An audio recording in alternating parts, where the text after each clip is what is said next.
Put yourselves Okay, cool. All on right, mute, go everybody back. on mute, especially you that just spoke now. But I just want to say one more thing before, just quickly. I mentioned Wayne and Karita, but without Nerty, without Sam, now Natalie's joined with Azakiware.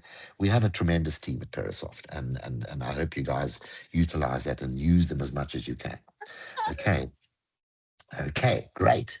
Right, okay, so version 2026. Okay, we were a bit delayed. We had a bit of a problem at the beginning where we couldn't do the convert from 25 26. We got that solved, and then we still had a few more delays in our few development stuff, but we've got it all ready, and we're probably going to only put the product up today or probably only tomorrow or Thursday, but you'll get an email. It's going to be this week. We can't delay it any longer, so we will put the product up in the next day or so. Okay, so expect an email from Natalie. She'll send it out to everybody and let them know when it's been uploaded. Okay, and we'll do your demos and we'll do all the rest for you the next few days. Okay, so 2026 was really an exciting development for us because what we could do here is we could combine all our RecXpress stuff into one procedure and create automation. We could also add a few extra very valuable features that we'll go through now that should have been added long ago but are now in the system. And we're obviously going to go and do our roadmap for the next version, and we're going to ask you guys for suggestions, and we're going to try and put some more stuff in for the next version. So the first thing I want to do is we're going to show you is that we want to go to the Cashbook first and see what we've added to the Cashbook. Okay, so I'm going to go through each one. So the first thing we have mentioned this before in the previous version. We've got the supporting documents to Cashbook entries where you can add a invoice or a PPT or a PDF or a zip even to an existing entry in Cashbook. Okay. We've also added extra adjustments in the filter. We've done a better batch authorization, which has been a lot of fun because we've had to invent most of the functionality in there. And we're obviously going to get feedback from you that will tell us if we've done it right or wrong.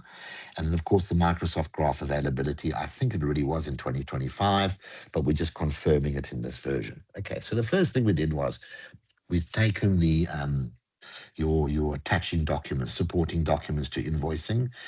We've attached obviously to every single entry, but we've also realized in the previous version, we forgot to attach it to your single reference details. So now you can add your attachment document to each entry and have them in your single references as well. So when you go into transaction inquiry, you'll be able to see the attached document by line. Okay, so we've added that to the supporting documents. You would then obviously also, when you add a supporting document to the web UI, we allow you to upload it yourselves. You know, obviously in the on-premise, you can just copy and paste it. So you just copy it in and you can just paste it in when you do the browse, where the web, you're not on the server, you're not able to just copy and paste. So we actually upload the invoice for you into a set path that you set up in your bank account. Okay, and that'll be the path where it'll go, and then you can put the documents up without having to go into the server and then store it there. Okay.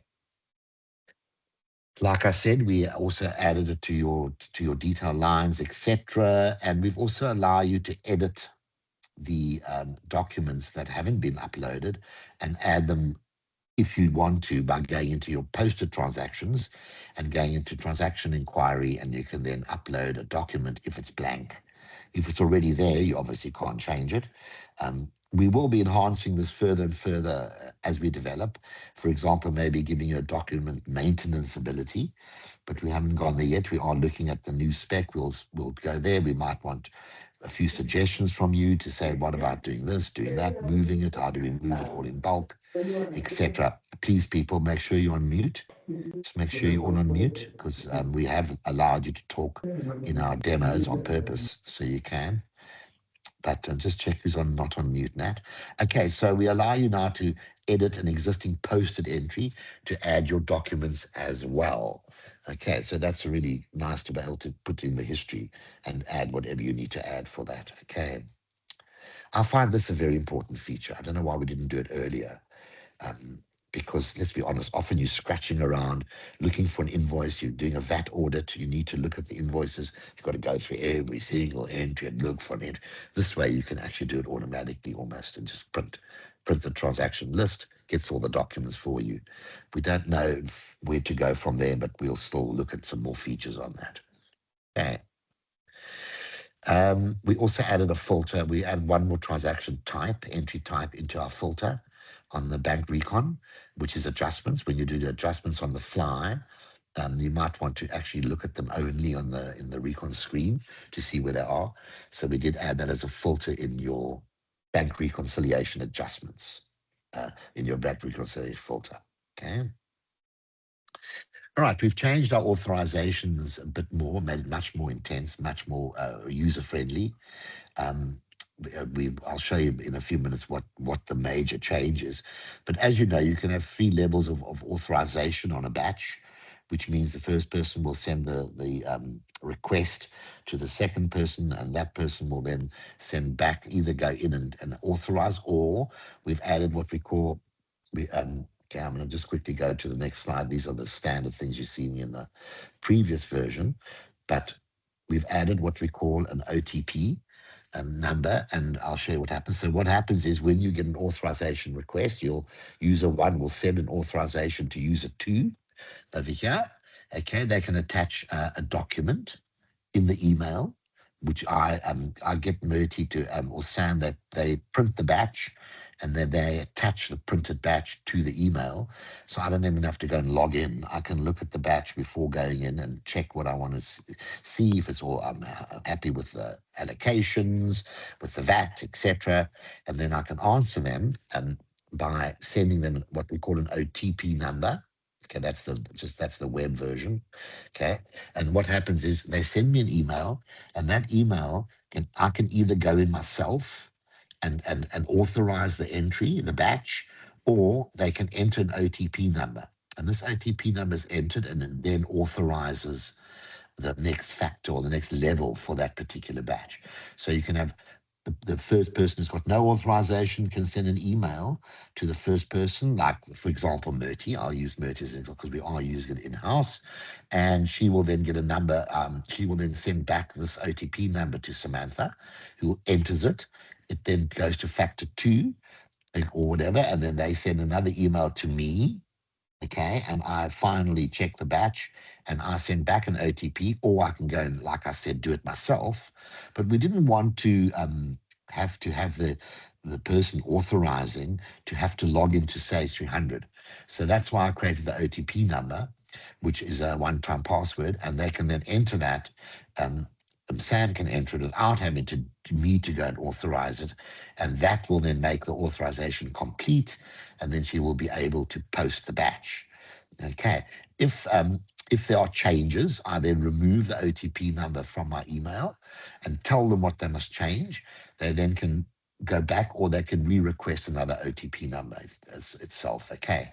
So until you're happy with the batch, they can't do anything, and it saves you having to also log in and go and authorize. Now, let's be honest, you don't want to have to teach a CEO or a manager how to log into SAST 300, but they still want to see the batch, they still want to authorize it, and they still want to make sure there's money in the bank, etc., to post the batch. So by using the OTP, it saves them having to go in and actually edit the batch themselves. Can you imagine training a manager? I mean, you can imagine. I mean, I couldn't think of something worse than that. Okay, so we don't have to even worry about that. That's a great way of doing it. Okay, right. Okay, so there you go. This is the web version of the OTP, and you can see they're entering an OTP here to factor 2 authorization, and that will make it then complete. You can see the different colors. We thought we'd add a few colors to give it a no, yes, green is complete, etc. Okay. The Microsoft Graph availability is obviously from the previous version. We just wanted to confirm that it is properly working, and it is available now in this 2026. I don't know if it was, I'm sure it was working in 25, but you can see that you can set up a proper Microsoft Graph interface and use it properly with your emails, and it's also secure, etc., etc. Okay. Okay, so those are the few features we've added to the Cashbook. Okay, so we've done a lot more in RecXpress, and the main thing we're trying to do in RecXpress now is to combine all the procedures you do into one function. So we've got the ability now to stop the batch generation on error. So what happens is when you're creating your batches, it will then just create an error for you in an error report, but it will carry on creating the batch. Before we would stop and say there's an invalid GL account or whatever. Now we just report it if necessary. The reason we're doing this is because if you're creating a huge batch and there's one error, we used to stop the batch. So now we don't. We allow you to continue. And then at the end, you can edit that one entry and create another batch. Okay, that was just to do that. Okay. We've added supporting documents, so you can add the supporting document to your RecXpress import. We've also now improved the automation immensely, which I'll show in a minute. And the timer options are also more versatile, more flexible. And we've also improved the error and the message handling in the automation section. Okay, so let's go first here. There's stop batch generation. That's in your options in RecXpress. I'm going too fast. I can see we're only at 10:23. We can always have an early coffee. The point is that will then stop the batch. And so that's just a straightforward option in your RecXpress options. Okay. You can add your supporting documents. Again, you can upload them if it's the web, or you can just copy them across if it's on premise. And you can see that that's a RecXpress screen.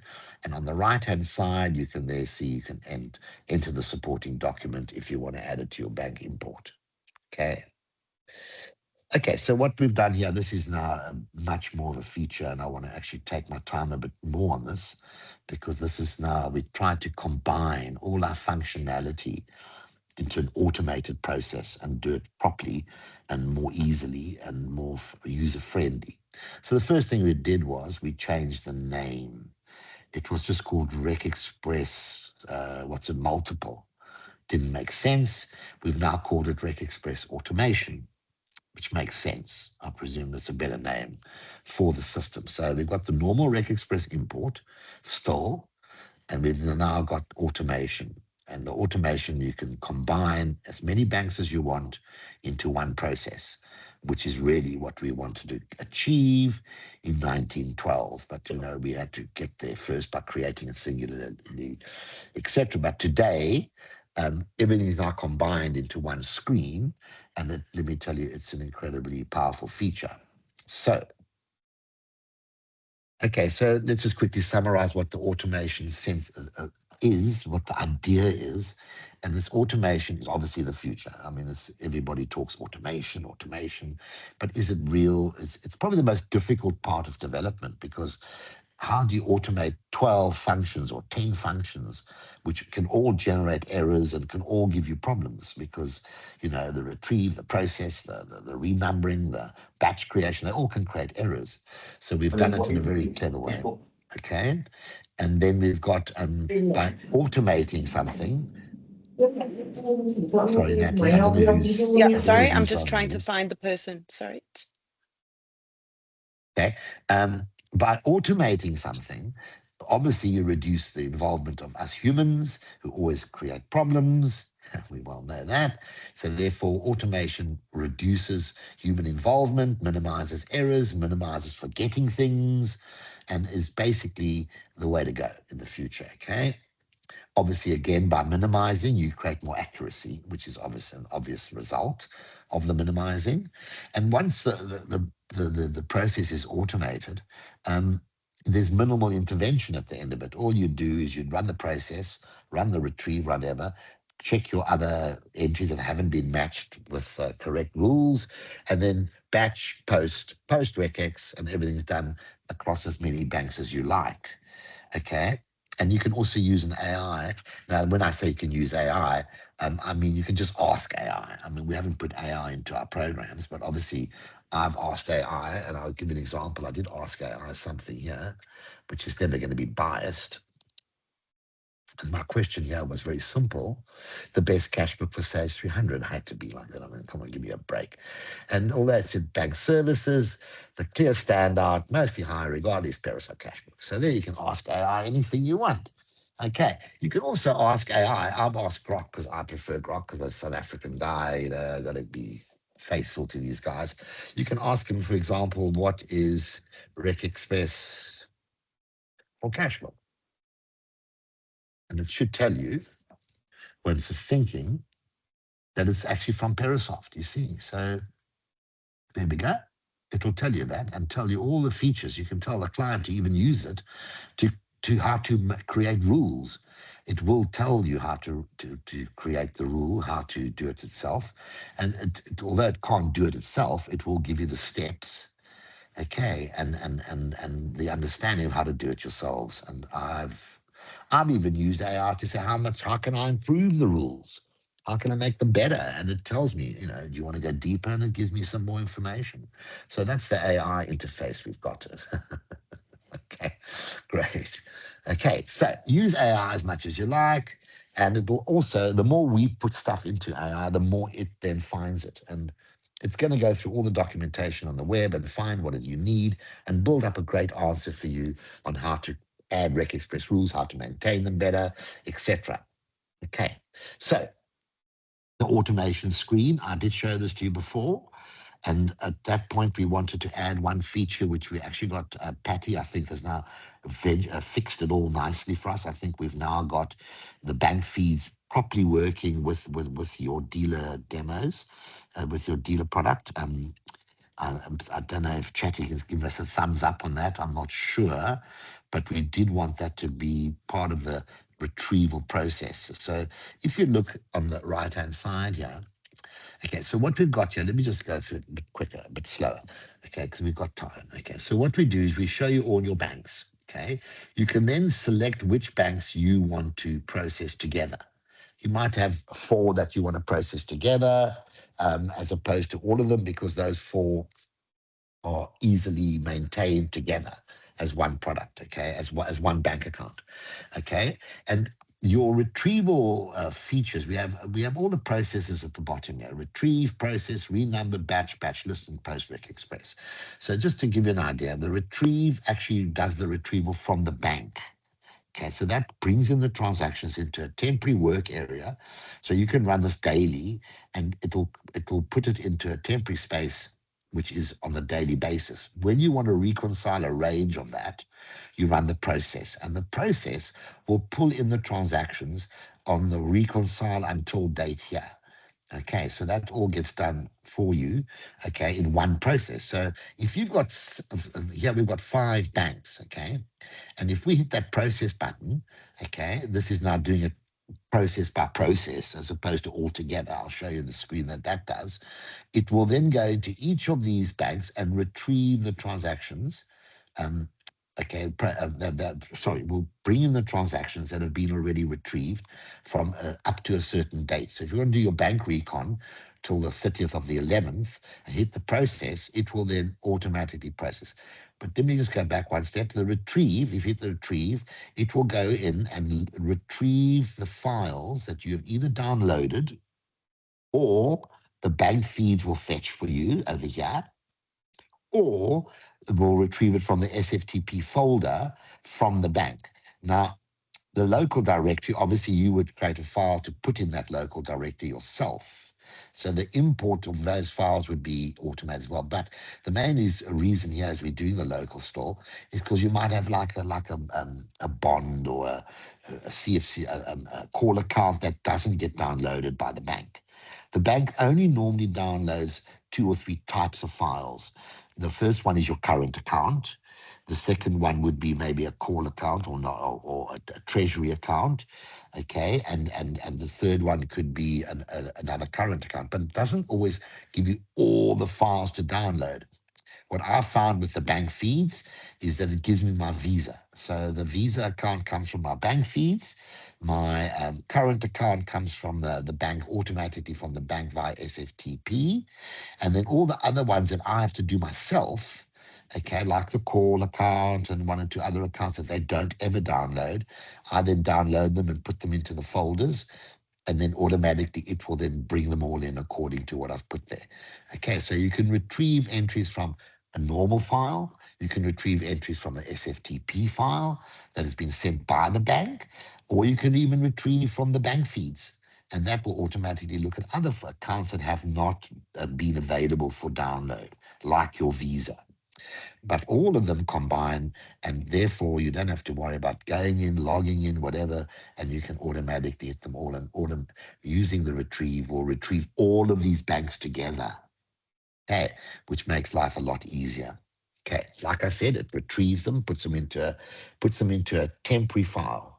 Okay, that temporary file is available. I've actually printed 1 or 2 reports by using the custom report feature in Sage, linked it to the temporary file, and I give, for example, we download our software assurance every day. Every day we look and we get the software assurance. And Sam goes in, she runs a retrieve, it's automated. It retrieves for all the banks, not just for one. Okay, and then I've written a report that gives her the printout of today's software assurance. It's got nothing to do with Cashbook. It's in a temporary file, not ready for recon, because we do our recons once a month. When we're ready to do our recon, we can then put in the reconcile until date, and then we hit the process, and it will retrieve. It will take the files from the retrieved temporary file and put them into RecXpress for you to reconcile. Okay, so the process is the actual part, the second part that does the monthly recon range. Okay, again, you can do it across multiple banks, which makes it much, much more secure, and you don't forget, because it will just do them all straight away, and it does it beautifully. Okay, now, just before I go any further, I was thinking about, you're going to say, how do I know how to do this? This is not a good enough demo. I'm just giving you a brief understanding. We are very happy to teach you this. I was going to do training for 10 or 20, but I thought if you want to do it properly, you should get a hold of us, and Azakiwe and Natalie will help you learn by giving you an individual training session. I prefer that. So what you could do is you get you and 2 or 3 consultants, get a hold of Peresoft and have your personal training session. And then you can ask questions, you can talk about it, you can make mistakes and see if it works, and really get personal with us, and we can help you to set up the SFTP if necessary, and to show you how to work the system seamlessly. But we can do individual training. We've already done 1 or 2, I think. I think Derek was, he needed SFTP for his APSA downloads. I think we helped him on his own, and he got it to work. I think he even found a documentation error. We're not going to mention the backslash. We're going to say ignore that one, but we put the wrong. Anyway, it was fixed by us, but that was individual. And you know us, we like to talk to you individually, and we'll give you training individually. Okay, but this functionality is incredible because, for example, I do some small accounts. I've got 5 accounts. I do. Murty does 2 accounts, and then together there are a total of 7. When we hit the processes, off it goes, and it does it all automatically for us as much as possible, which makes it much more error-free. Okay, so let's go to our next screen. So by doing the functions from those buttons individually, you can then combine them all into one process. And then you can not only combine them into one process, you can combine them and you can then let RecXpress run in the background, and it will run every half an hour, every hour automatically for you, and retrieve the entries for you. So for example, okay, we've ticked every single one here, okay, but you might only tick the retrieve on your automatic process. So what will happen there is every morning, every 24 hours, you can set a time, it will automatically run and fetch the entries for you from the downloaded folder. So what we do is we have a Nedbank, and what we do with Nedbank is we've already got the interface working with the SFTP. So every night at 2 o'clock in the morning, the Nedbank mainframe automatically sends our statement to a folder. Every morning, 2 o'clock. Every single account we've got signed up, which are current accounts and my CFC account, downloads the statement into a folder, and then the retrieve, which it works at 8 o'clock in the morning. Every 24 hours, we set it for 8 o'clock in the morning. So every 24 hours it runs. It will then automatically retrieve the entries from the folder into the temp file. Sam then goes and prints her report, and she's got all the software assurance for the day, which is very nice. We've got this running in another company where they get deposits every half an hour. So what they do is they set it to 30 minutes. They do the retrieve, the process, renumber, and create, and post. And all of these would run, okay, and across a bank or banks, and it'll then update their AR, their debtors, their creditors automatically for them. And they would just have to do is print a report, and they would then know what was deposited for the day, okay, or for the hour. And they can run this, and it runs and runs over and over. Okay, there's a few other features we've put in here, like run once, because you might want to run a process, but only once. Okay, just to do it because you may be doing a month end. So you might say to your month end, I only want to run it once, but I want to do the retrieve, the process, renumber, and the batch create. Okay, automatically for me. Okay, normally I would do the first 3 only, because I would then go into RecX, check my other, and make sure everything's got rules.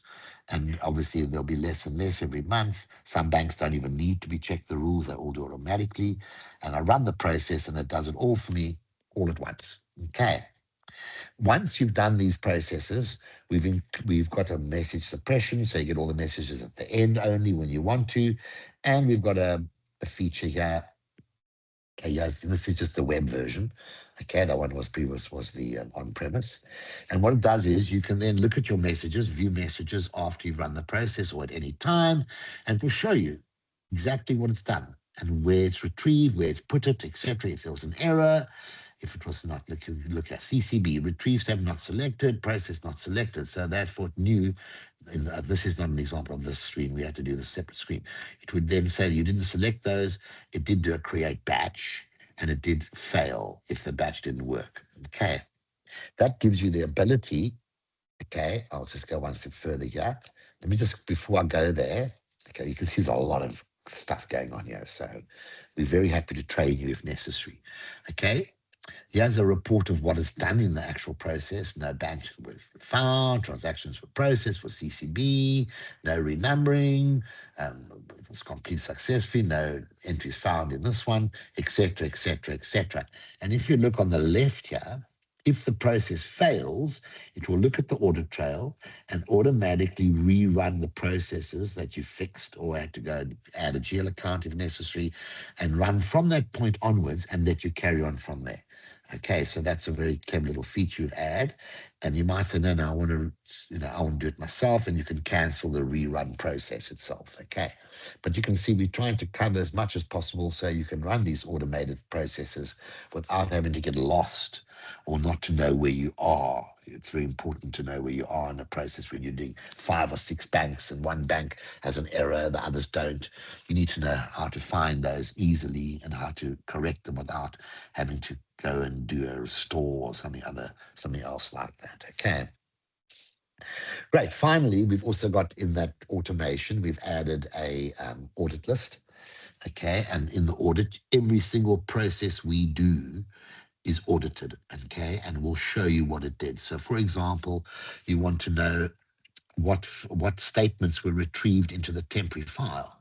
If you click on that one, it'll show you exactly what is retrieved from the bank or from your own downloads or whatever you want and put into temp. And then you'll know if any statements got missing or the bank didn't download it, which is, I haven't had a problem with that at all. So the banks are pretty thorough, but you will be able to do an audit and see what that was and when it was retrieved, what time, what date, etc. And again, if the process had to go into RecX, you can print that. It will show you exactly what was brought in from the temp into RecX for the recon and exactly what dates were processed at that time. Also, you've got a local import check to see what you imported yourselves manually. Okay, you can also see what was generated in the batches by and what didn't work. Gives you an idea what the errors were from the batch. And you can see there's a whole bunch of stuff going on here, okay? We've tried to add as much as we can to give you exactly what you need. So if you have a problem, you can then say, oh, we didn't get everything processed. And go there, go error in process, see what wasn't retrieved, see what wasn't processed. Okay, and there's on the right-hand side, you've got your web showing you the same audit trail. So everything's duplicated on the web. Okay. We'll do questions at the end. So let's just keep going, okay?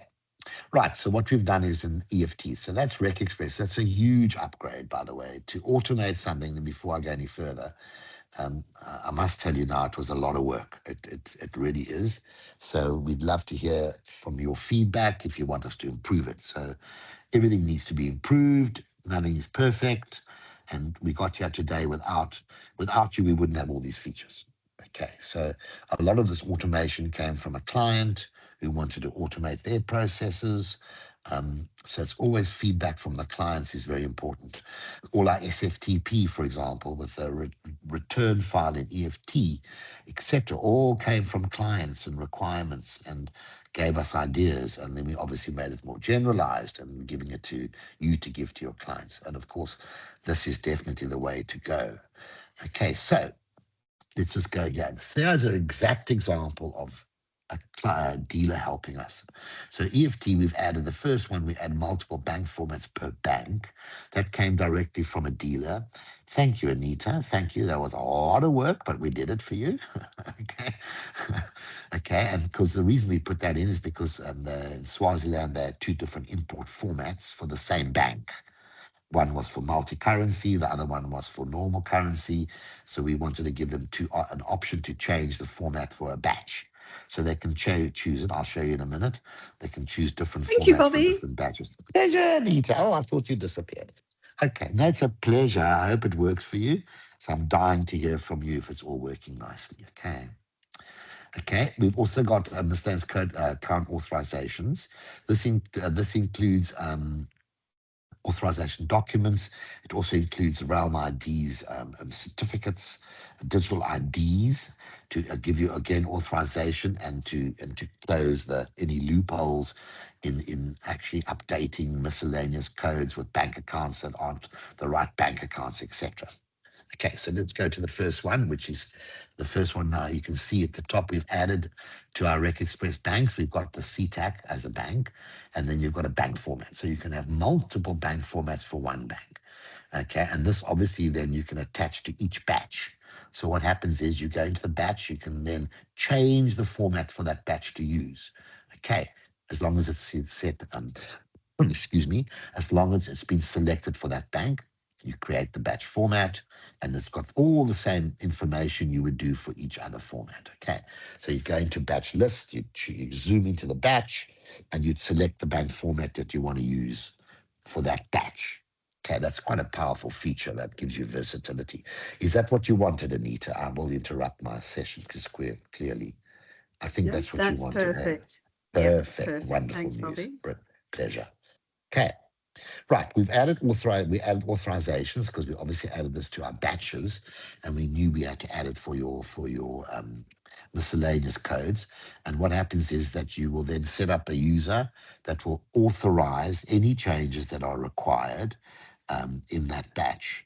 Okay, this could also include your realm digital IDs, Mitch, which if you go in, you can then put in the digital IDs and get it, whatever, and then send an authorization request. And then, of course, the person that can then authorize it again, the same way we're doing the batch authorization where they can attach a file, they can also attach an authorization document, etc. And then say to them, listen, I've got to enter these entries and also add a comment. You must remember that you can do either SMS or email. Obviously, the SMS can only have an attachment via a link. Excuse me. Okay, so the SMS would have to have a link in the SMS where the supporting document can be attached if it's on a local machine. Okay. Okay, so this is the version on the web again. You can see there's notifications, blah, blah, blah, send a notification, blah, blah, blah. So we're not going to go into much depth there. You can see the approved here, and this one needs an authorization document. So just to quickly just let you know something, if you go back here, you'll see we can force that you enter a document for approval. Okay. So that is sometimes people say, no, we want to change the miscode, but we need a proper, you get a bank confirmation letter that you can attach now saying this is the new bank account information. And you can then force that to be added to the vendor on the miscode. And then they then have to enter an authorization document. And then you'd obviously send it here as a supporting document to either via an attachment. This is a HTTP HTTPS address in this case, or it could be a set C colon, whatever on that one, okay, on this email attachment there. That would normally go into the SMS. Okay. Right, again, we would then send you an SMS. Here we go, there's the SMS or an email, okay? And then you also can do an OTP number. You don't have to go and do it yourself and authorize it. Just give the person an OTP. They then can update that particular vendor with the information, and then if the vendor is changed again, it then freezes it. It doesn't allow you to use it until it's authorized in batch entry.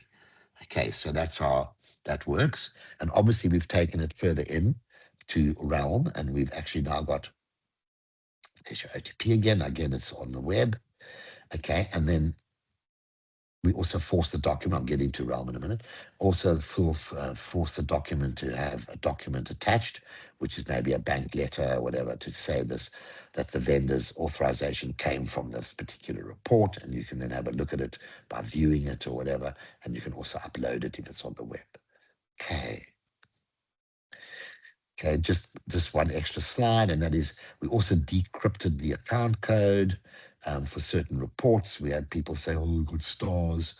Well, I don't agree with them. You don't want stars in your remittance advice or certain other areas. And you can see here that this is now we have allowed them to, it's decrypted on certain, just Karita, I know you're on the call. Where do we decrypt this account number? So it's only for the audit report. If you choose to decrypt, it will decrypt them or print the report and then re-encrypt them. Okay. And what about a remittance advice? No.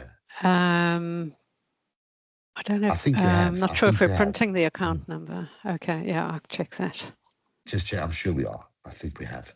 Okay. To decrypt it. Okay. Yeah. And then obviously we've also got the new exciting world of digital IDs, and this is not personal. This is for clients and companies. People are freaking out. Oh, I don't want a digital ID. No, my freedom of speech and my freedom of life is gone. But this is not that type of digital ID. This is a digital ID that that Mitch and Realm have worked on, which I think is a great idea, a fantastic idea. And what that does is it confirms the client's name and address and bank account. So you can't change it without a proper verification process via a certificate. This is very important for the future because you don't want people fiddling with your files and then changing it. We now know what's going on because what happens is you enter your digital ID here with all the necessary class IDs and all the other stuff that we need for the digital ID. And once you save that, you can then also say to authorize this particular entry for the miscode. Again, once you've authorized it, you cannot change it again. And then you can make sure that it won't be changed by somebody else. Okay. And then once you then post the batch, it will automatically look at the digital ID, okay, and validate it, okay. So this case, I think the error is a bit weird because we couldn't get an error, so we made it not find it. But what it'll do, it will look at the digital ID, compare the account, etc., from the saved digital ID on the Realm server.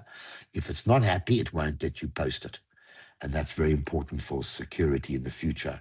And I think this is going to where eventually, I think most clients will have digital IDs and most people will be verifying it to make sure that they're not being, have got fraud or anything that could cause other issues in the system.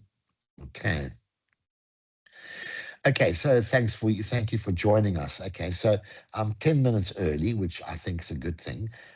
Obviously, the details that we've gone in here, there's a lot more behind the scenes, and I think that you need to actually, I would suggest personally that you go through it yourselves.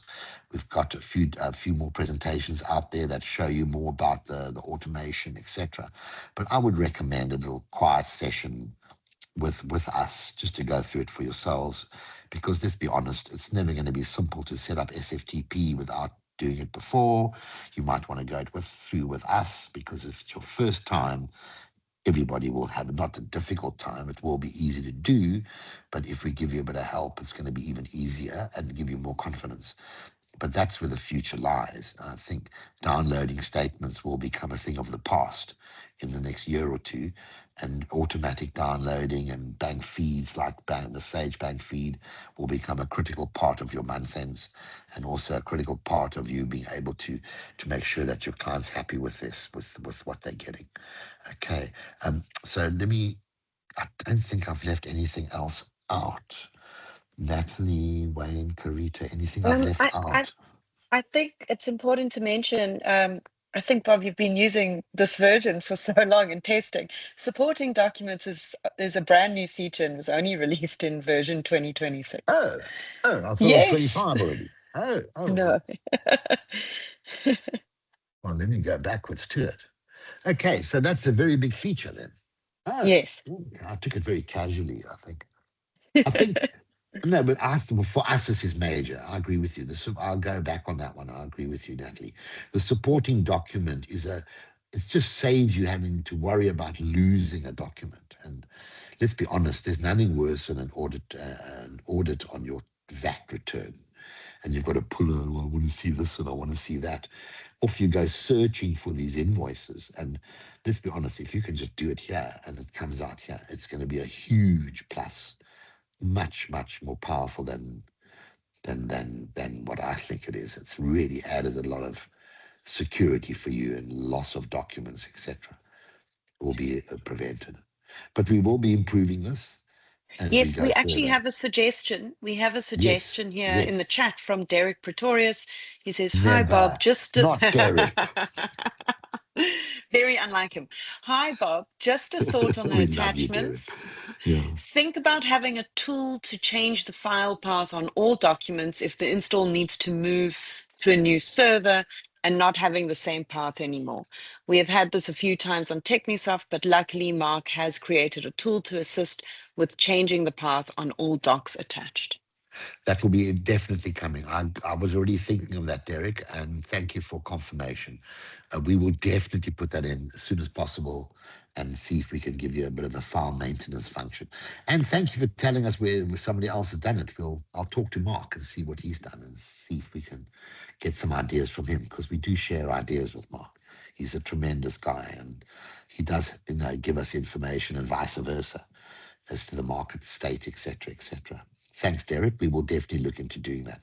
I think the other thing we need to do is also give you a facility when you do an audit, is to be able to print the documents maybe in a report or something, and so you can say, yes, I need all these documents printed, ready for the receiver as a backup. So we can look at doing something like that as well. But yeah, definitely, Derek, we will give a maintenance function to this procedure.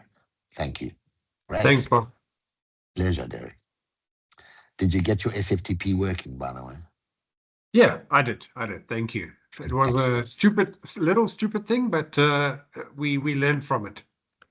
We all learn from stupid, eh? It's amazing. Yeah. We what do they say? You if you ask questions, you're only stupid for a minute. If you never ask, you're stupid forever.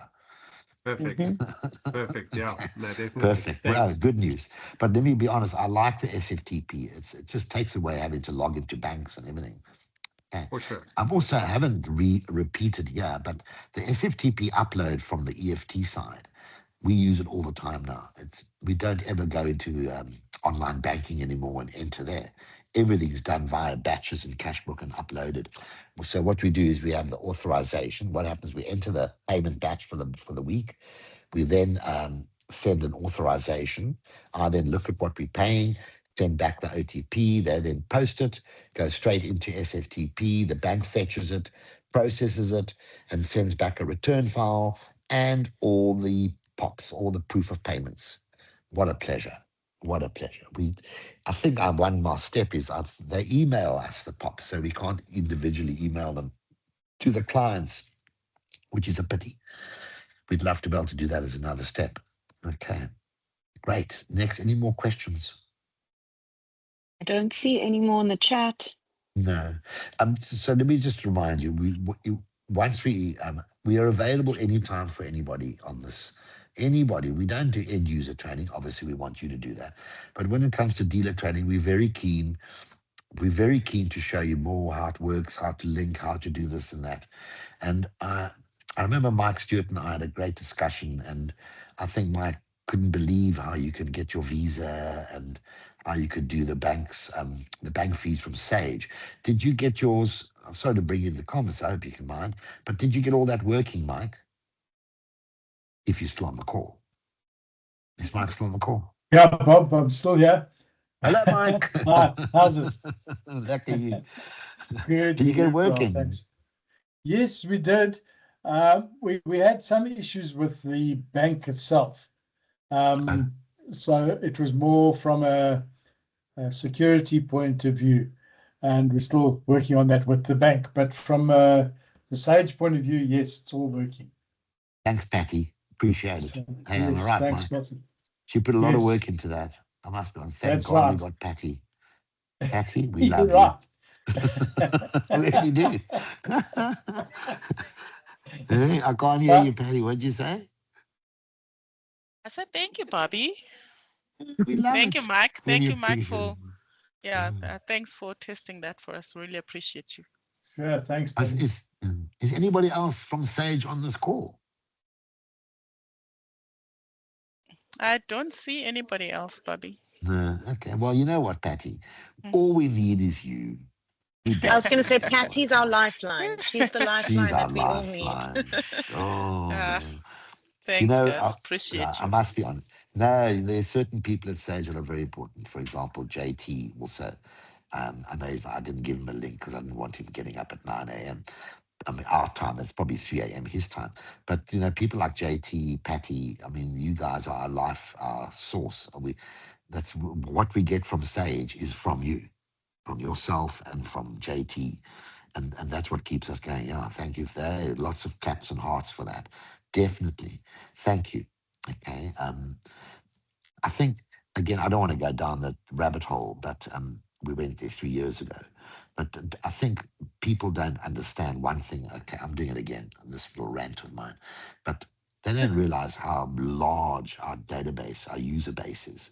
But let me tell you something. When I look at our user base in South Africa and Africa, I don't know any other mid-market accounting software that has so many users, so many clients.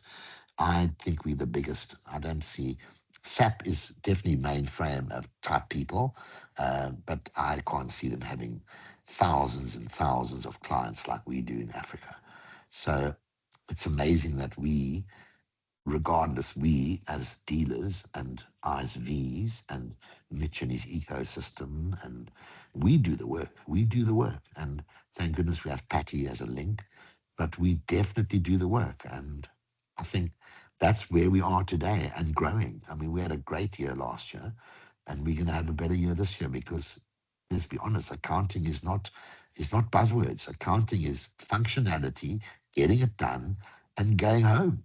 You don't sit there messing around on your system because you've now integrated to a new system that gives you some kind of buzzword.